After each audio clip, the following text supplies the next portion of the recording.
What's up, my Archvids of Chaos? This is your king of the night, Vince Valentine EX Turk. And I know this is probably your first time seeing me wear my battle jacket I've had for a long time. So I'm going to be wearing my battle jacket today. So that's what I'm wearing right now, which I designed myself a long time ago when I was in high school. So, yeah. There it is. Now, on the other topic, since Final Fantasy 15 has released the Royal Pack, and Final Fantasy 15 is back to being a hot subject, thus, I could still get some revenue for Final Fantasy 15's related stuff, considering the fact that Final Fantasy 15 is not dead. We're going to be talking about why Chapter 13 is the most infamous chapter, and why people feel the way they do about it. So, let's get started. The first thing I've noticed, and personally for me, is we didn't know that Idolus Outercrap have got turned into a demon until we see the patch that you see on the video. Like, I'm playing the patched up version, of course, on this one. We didn't get to see what happened to Ravis or Idolus. We didn't get to see Idolus. You didn't get to see Arden turn Idolus or Ravis into demons. Even still with the patch, you know, you knew Idolus was going insane, and then, you know, he transforms after the defeat of Ravis. That's why you see his clothes at the throne room.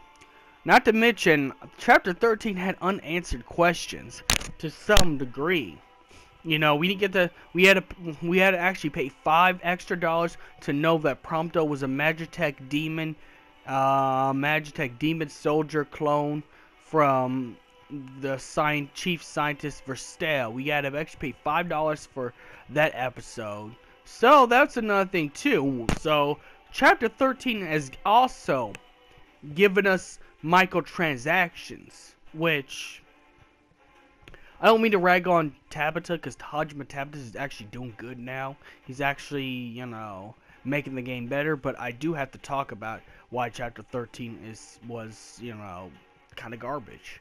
Because, you know, we had to actually find out stuff. We actually had to go and look for some stuff, which had to cost with the $5.99 price tag for that, you know, as well. At least, and then and to learn about how humans were being kidnapped and turning into Magitech demons, we actually had to play episode Pronto, which was the $5.99. So microtransaction was the number one, and it's number two.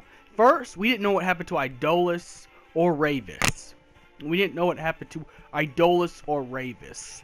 So that's our number one. Our two is we had to actually pay $5.99 to know what happened to Prompto, why Prompto feels the way he does, and to find out that Prompto was a Magitech all this time. Chapter 13, number 3.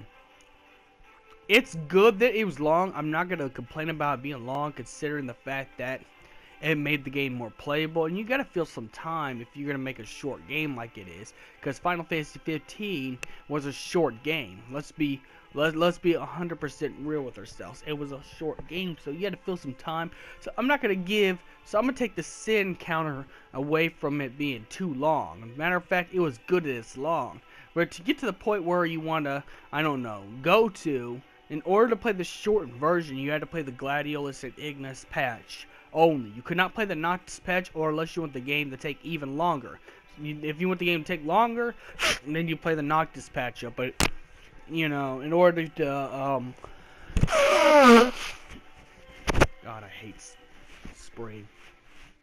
But in order to take the, patched up, the patched up version, you know, the patched up version, you had to actually, you know, it played a little shorter when you play with the patched up version. So that was another thing too. Then it got a little repetitive, so that was another thing with the chapter 13 why it's so infamous as well. And in the beginning of chapter 13, all you had was the Ring of Lucia. I know they wanted to make it harder, which kind of did, but kind of sucks for you not having your weapons, considering the whole place is full of, I don't know, demons. It's not like, you know, but you had to go to find Idolus' machine that stopped Royal Arms activity and disabled it. So that was another thing too. You didn't get to use your weapons as much. So that's another thing too. You know. And number 5, everything was vague. Everything in chapter 13 was vague. You actually had to read archives to know how Magitech was made. But again, it's not good enough. You need to pay the $5.99, play episode Prompto, read some of their stuff in full detail. So it wasn't just only Prompto's level, but it was also DLC explaining where Magitech came from exactly. All you got was Arden saying, well, they were once man, beasts, and insects, and they got turned into demons by the Star Scourge. That's about as much as you got into chapter 13, so it was vague.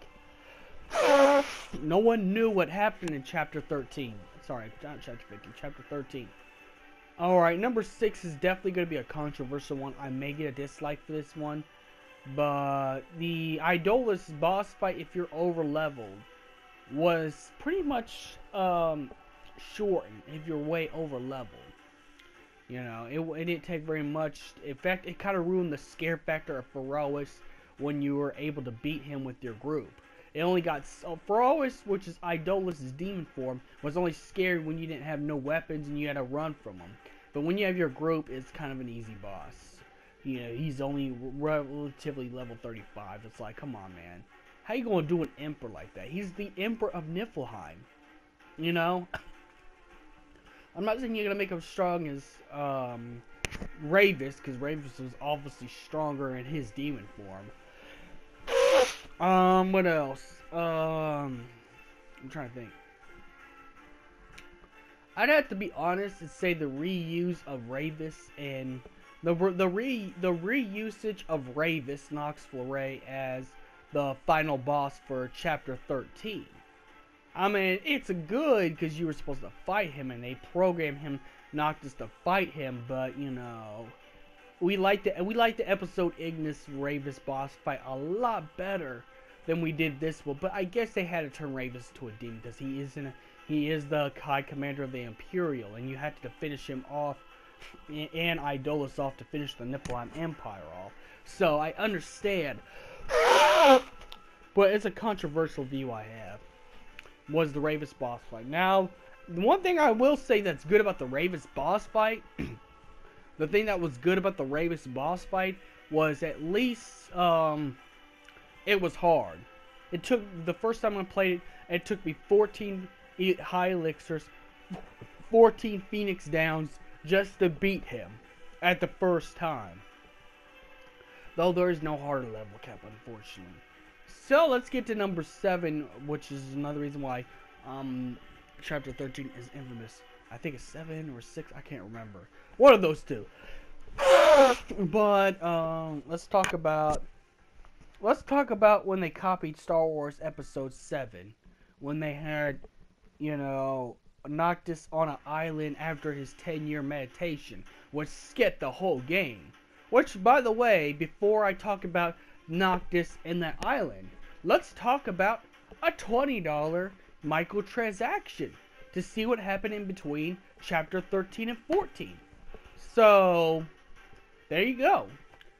You know, so we gotta buy Comrades, which is a $20 microtransaction for that story. So then we get that, and then we had to wait, let's see, a long time for the update in order to link up to chapter 14. So, yeah, we didn't know what happened to Noctis. Noctis talks to Bahamut.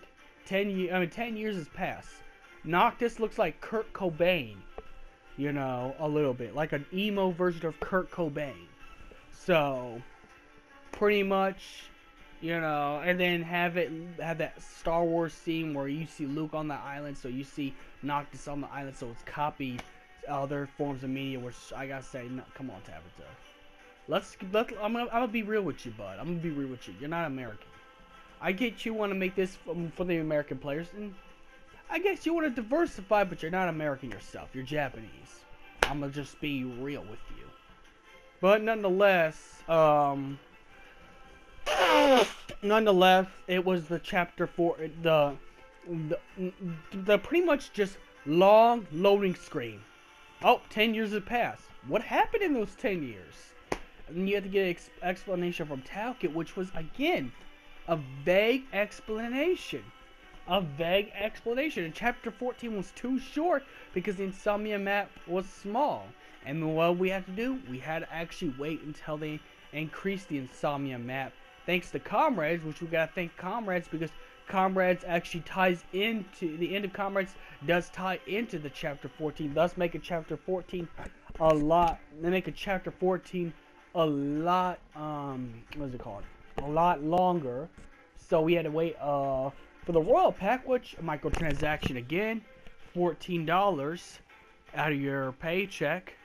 So not bashing on this game. I love this game to pieces. I'm just talking about why people hated chapter 13. Why chapter 13 is so infamous. So other people can understand why it's so infamous. So, you know, we just got something to skip 10 years after just watching one Legend of the Zelda-esque, you know, loading screen. So it was like Legend of Zelda Ocarina of Time as well, because we just seen Link pick up the sword, but we didn't see 7 years pass and see what happened in the world. No, we didn't see that, no. You know, you just saw what happened after. You wake up 10 years Noctis. So, you know, the skip to right there, a Bahamut's explanation why you need to defeat Arden. We didn't know what happened unless you pay $20 for Comrades. Paid $14 for the Royal Pack. So, we could actually say that Chapter 13 is what created microtransactions. And then we gotta know what happened way before that. What caused more of this. You know. So we need Episode Ignis to fill in some of the gaps right there. So, another $5! Thanks to Chapter 13. So, those are the reasons I've gathered why Chapter 13 is the most infamous chapter of Final Fantasy 15. I love Final Fantasy 15, but I gotta talk about this because the fan base wants me to talk about this, so I gotta talk about it. They want me to be their savior and talk about this stuff, since people are afraid to talk about it because it's a very touchy topic, but Chapter 13 is infamous. So may the crystal be with you. Tell me why you didn't like Chapter 13 in the comments, and may the crystal be with you.